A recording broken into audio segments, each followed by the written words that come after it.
হবে, ইনশাল্লাহ বাংলাদেশে হবে। 96 সাল নিয়ে জামাতকে খুঁটা দেওয়া হয়, জামাত তাকে আওয়ামী লীগের সাথে জোট করেছে।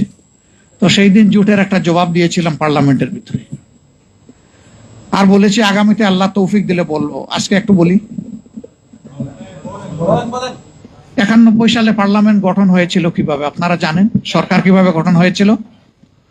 আমাদের সমর্থনের কারণে বিএনপি সেদিন সরকার গঠন করতে সক্ষম হয়েছিল। আমরা কোনো শর্ত দেই নাই যে আমাদেরকে 1-2 মন্ত্রী দেন, 5-7টা মহিলা এমপি দেন, এই ডিপার্টমেন্টের চেয়ারম্যান দেন, অমুক জায়গার ডিজি দেন, কোনো কিছু আমরা বলিনি।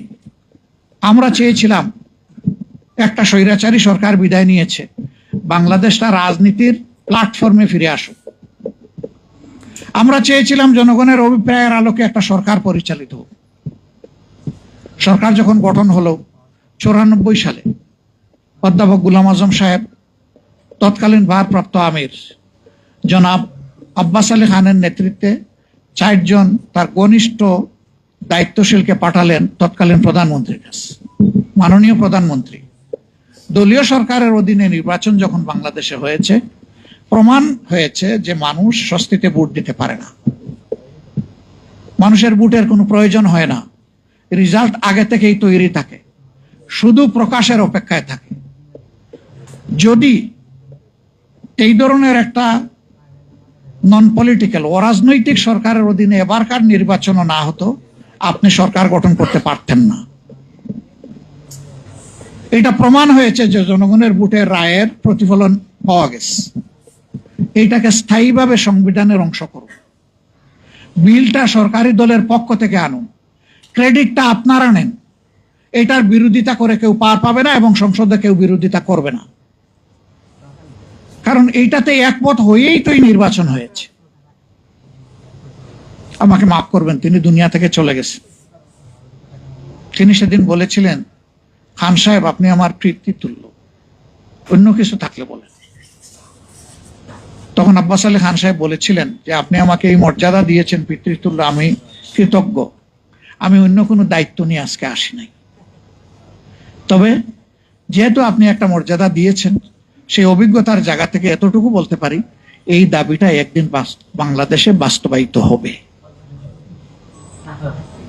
এটা আপনার হাতে হবে না কার হাতে হবে আমি জানি না, এটা কি খুব সহজে হবে নাকি অনেক পানি গুলা করে হবে এটাও আমি জানি না, কিন্তু ইনশাল্লাহ এটা হবে।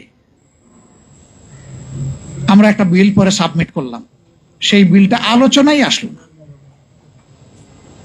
5 বছরের মেয়াদ শেষ হলো, এইভাবেই আন্দোলন শুরু হলো। আমাদের আর করার কি ছিল? এটা তো কোনো দলীয় দাবি ছিল না, এটা জনগণের পক্ষে ভোটকে নিশ্চিত নিরাপদ করার জন্য এই দাবিটা ছিল। তখন তারা মানেন নাই, কিন্তু আল্লাহ তাআলার বিধান, এটা পরিবর্তন হয় না।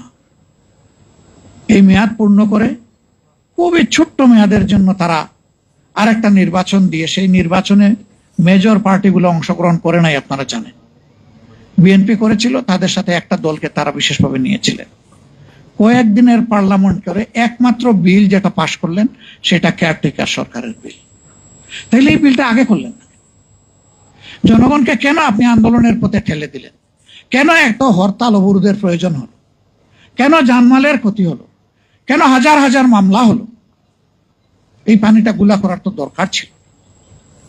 এবারও তারা নিজেরাই তাদের 31 দফার প্রথম দফায় সংস্কারের কথা বলেছে এবং নিজেরা ইলেকশনের সময় দাবি জানালেন, এখন সেটাই তারা মানেন না।